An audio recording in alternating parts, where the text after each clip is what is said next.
Tesla's directors agreed to return $735 million to settle claims they were grossly overpaid. Shareholders sued the directors over stock option awards in 2017, accusing them of unfair and excessive compensation. Elon Musk and other Tesla board members agreed to return over $735 million in stock and cash. And get this, this is a 2020 lawsuit. This was in the Delaware court. Other members of the board include Kimball Musk, which is Elon's brother, and James Murdoch, and I believe James Murdoch's son is also there. They're the Fox News people, and Larry Ellison. So Elon is not alone in this situation, and welcome back to the channel, guys. I have some Tesla drama to share with you guys. There's a lot of crazy that just happened. It seems to be quite a lot of news coming out right before earnings.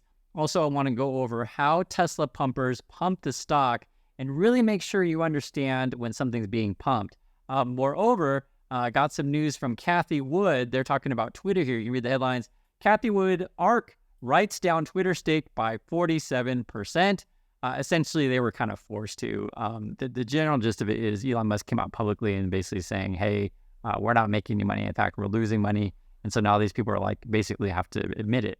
You can see here, Musk admits advertisers have returned to Twitter, ad revenue down 50%. Remember, he bought Twitter for $44 billion.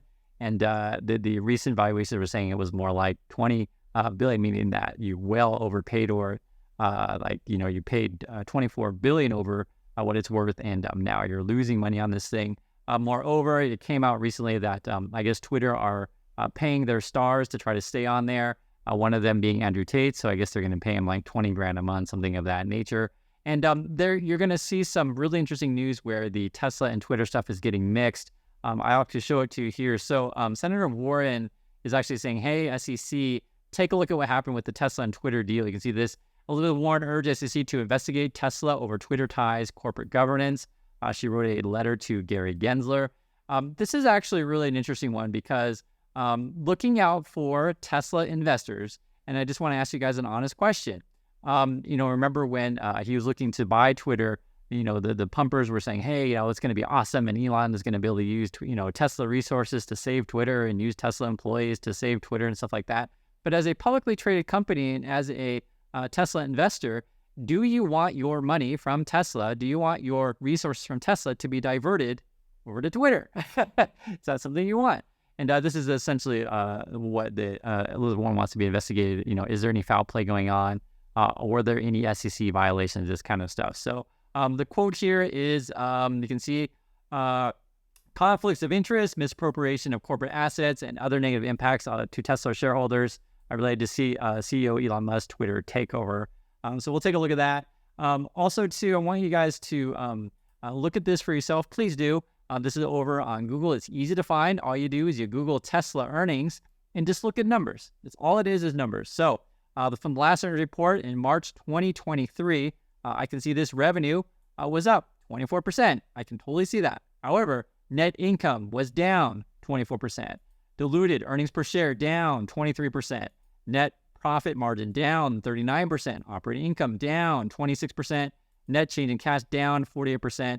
Et cetera. Then the cost revenue is up. That means like how much did they spend to get that revenue? Essentially, the earnings report wasn't great. And I just want you to understand that their numbers were going down. Now, if you want to take a look at how a pumper talks, pay attention to they only look at some numbers and not look at others. Take a look for yourself. Total automotive revenue was just under 20 billion. It was actually down from Q4 of 2022. And it was only up 18% year on year. Okay, that's one thing. Now you look at the energy storage and storage revenue, energy generation and storage revenue line, which is the next line, and you see $1.5 billion in energy generation and storage revenue, and it increased 148% year on year. This number is actually lower than it should be, and I think this number is going to grow in this coming quarter. I think we're going to see energy revenue start to really pop. You get total GAAP gross margins. I think some of these numbers are going to be in more detail in later parts of the document. Operating expenses is really important on this sheet. What you can see Q1 2023 is that operating expenses, this is not cost of producing the vehicles, this is the cost of operating the business, is 1.8 billion. It's actually lower than Q4, and it's lower than Q1 a year ago. So they've actually managed to keep operating expenses in line as the company is growing dramatically, radically increasing in size. Revenue increased $5 billion from Q1 2022 to Q1 2023, but operating expenses stayed flat. That's a really positive sign. If you're able to grow your company without growing operating expenses, it's easier to grow your operating profit, and operating profit leads to net profit. So I'm not going to focus on a lot of these other numbers. Capital expenditure is the one I wanted to mention. Towards the bottom, it's the third line from the bottom of the financial summary on page 3 or 4 of the PDF. You see that the previous quarters, they were under $2 billion in capital expenditure. They've increased capital expenditure to over $2 billion. I expect this number to keep growing. So you can see here, this is the exact same thing that he was looking at. And you can please look at it for yourself. But essentially, he just focused on just a few cherry-picked numbers saying, hey, guys, revenue's up, et cetera. But then he just conveniently overlooks that EBITDA is down, right? And income is down, EPS is down, operating margin is down, et cetera. This is what pumping is. It's cherry-picking stuff. You got the thing in front of you, but you're only reading like just a few numbers. Cash flow down 80%. I just want you guys to understand that you're being pumped. Here's another way that people are pumping you. Essentially, what they're doing is they're going to look at the share price from the past and sort of imply that it's going to happen again in the future. Take a look at this. Automakers, it's the dealers that end up making the money. The thing is, we've had a very nice run in the equity. So I'm actually looking to move out of that equity position. You want to play a fun game? Let's play a fun game. It's called, what if I was as smart as this guy and had a short-term trading mentality? We've just heard we've had a good move in Tesla stock. Therefore, he's looking to exit his position in Tesla stock, as in lock in a profit. By the way, in fairness, you definitely can't go broke making a profit. But this fun little game isn't called how to make a few dollars. This fun little game is called, what if instead of trading in and out of stonks, I was looking forward over a long period of time, had actually done some thinking, built a valuation model, and rather than thinking, oh, it made some money, better look in a profit, I was thinking, hang on, what does the future of this company look like? Does it make sense to sell now, pay capital gains tax, and then find an even better opportunity to reinvest the profits? Or do they have an even brighter future? What if I just continued to hold the stock and perhaps even accumulated more? Let's play a game. So this game is called Don't Be a Fucking Donkey. What we are currently looking at here is some of my earlier transactions on Tesla stock. By the way, I've only ever bought Tesla, never sold a share. Reason? Because I'm not a fucking idiot. Just imagine that I had the same mentality. And let's say that after I saw a 100% gain on my Tesla stock in the early days, I sold. Buy at $13.86, sell around $27 a share, lock in 100% profit, which is comparable to what Tesla's done year to date. Probably the best case scenario for our short-term trader friend we've just heard from, who's selling Tesla stock because he's seen lots of growth. What would I have missed out on? Well, we just need to look at the right-hand column over here. Let's zoom in. If I'd locked in a 100% profit, I'd have missed out on almost 2,000% additional growth. It's about a 20x. Now, I'm not very good at math, but is roughly 20x a better return than roughly 1x, 3x, 5x? I don't know. I'm not very good at math. I'm not even an investor. I'm just some dumbass who makes videos on the internet. But this is what happens when, instead of having a short-term trading mentality, you're looking into the future rather than what's already happened. Oh, it went up a lot, I better sell. Instead, you're going, well, I don't care what's already happened. I care about what's going to happen, what's likely to happen. So if you caught it, the pumper's basically saying, hey, look at the stock went up from 2016 to like 2020, went up a couple thousand%. And therefore, it's going to do it again. And that is like essentially pumping to people who don't understand the market, don't understand business, these kind of things. It's true. If you got in early to Tesla and they weren't making any cars, right? And suddenly they go from 0 cars made to say 2 million cars made. That is crazy amount of growth. 100% crazy amount of growth. The problem is though, is that your growth isn't going to be like that ever again. It's not. Tesla is not a new company anymore. And one of the things that the pumpers always try to do, they try to convince you, like, oh, it's early. It's early in Tesla. It's like, how is that early? It's like in the headlines every single day, Elon Musk is the richest dude in the world. Like, how is that early? It's not. Early is when, a company you don't really hear about, a company that's not putting any cars on the road, these kind of things, and you're buying the share prices really, really cheap. By all means, please, just look at numbers for yourself. Look at when they IPO'd, I believe it was like 2010. This is not early in the game anymore. This is a mature company, and growth is slowing. You can see it in the numbers for yourself. I want to point out a couple things for those of you who are younger, you may not know. You can take a look at Intel. It's a legitimate company. They were one of the dot-com bubble companies. You can see here, if you bought in 2000, you're actually down.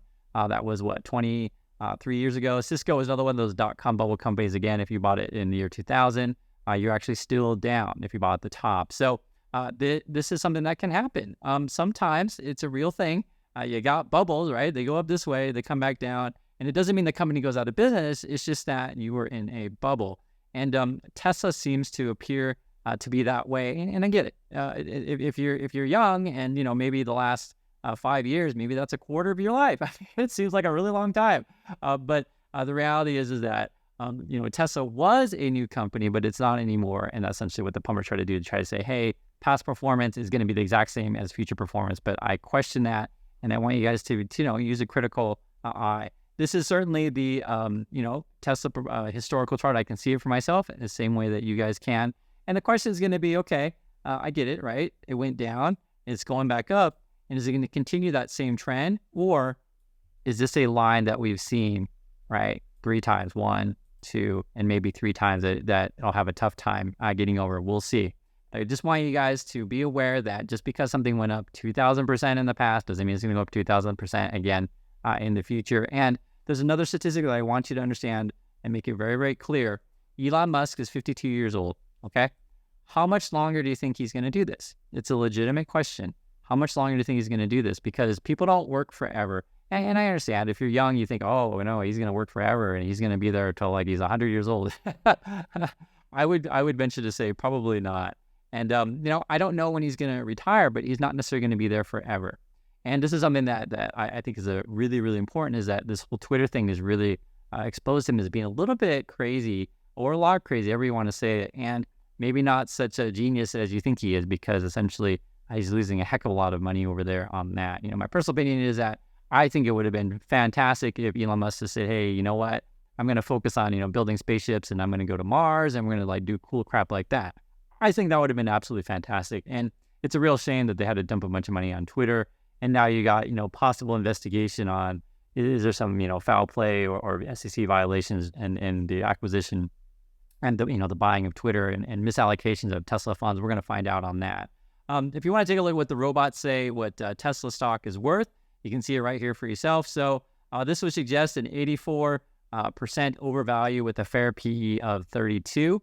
I please, take a look at all the numbers for yourself. But the thing I really want you to understand is that, something so as simple as this is just look at Tesla earnings over on Google. You can look at the spreadsheets for yourself, look at the positive percentages, look at the negative ones, and always be leery of people who don't look at every single number, that only cherry pick and only show you a few and say, oh, well, we're not going to look at the other numbers because they don't matter. Bottom lines matter. Income matters, earnings matter, these kind of things. The bottom line matters. And anyone who tells you it doesn't is crazy. And the other thing is too, people who say, hey, if it went up, a bunch of thousands % in the past, it's going to do it again. It's just pumping you. It is what it is. So anyway, I do appreciate your time. Hopefully this was helpful, and I'll catch you in the next video.